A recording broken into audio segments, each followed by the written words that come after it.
Where are my multiple property owners? If you're one and you've built a sizable portfolio, you can't leave it to chance the future of that legacy you've created.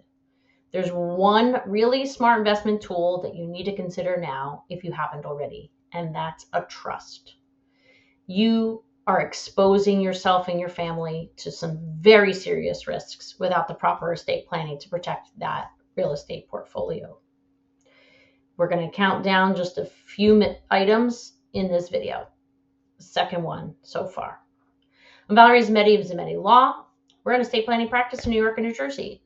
We provide peace of mind to families through our high client value services. If you are seeking assistance in estate planning or administration after a passing, we can help, and we provide free consultations. Our best contact is 𝗫𝑉𝑃lanningAttorney.com. Now, we're also here providing value through our free education, and all we ask of you is that you ask questions and share so we can help some folks along the way. So this is part 2. Part 1 video, we talked about the legal risks. This is the family and financial risks somewhat. First, if you become incapacitated, you have these business interests you own individually. Unless you have either a proper and foolproof power of attorney, which is still sometimes difficult to use, or a trust in place designating the proper parties to make business decisions, your business could get tied up without anyone able to act on its behalf until a court designates someone to manage it on your behalf. This is called like a guardianship, conservatorship. That takes time, a lot of cost, and it's kind of invasive into your world, your family, your health, even bringing doctors out to say it's where you are medically. It is certainly not a smooth process, and it could really impact the value of your businesses, including managing real property, whatever that may be, commercial property, rental property. Not a great idea.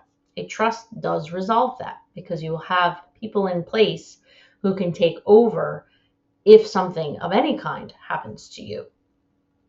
Secondly, if there's any kind of family conflict when it comes to these properties after your passing, if you haven't set it up the way that you wish and made it clear what is going to happen to those properties, you can be seeking a nightmare. I've seen it happen.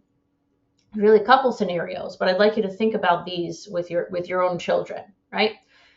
Johnny wants to live in the Florida home, but it's mortgaged and he's not able to afford the mortgage. Struggle, right? Sally wants to sell the place in Jersey, but Mike wants to raise his kids there. Conflict, right? Bad scenarios. Leaving real property to your family members without clear instruction as to what's going to happen where, especially when you have a multitude of different properties. It leaves just a mess, confusion, and often a lot of strain.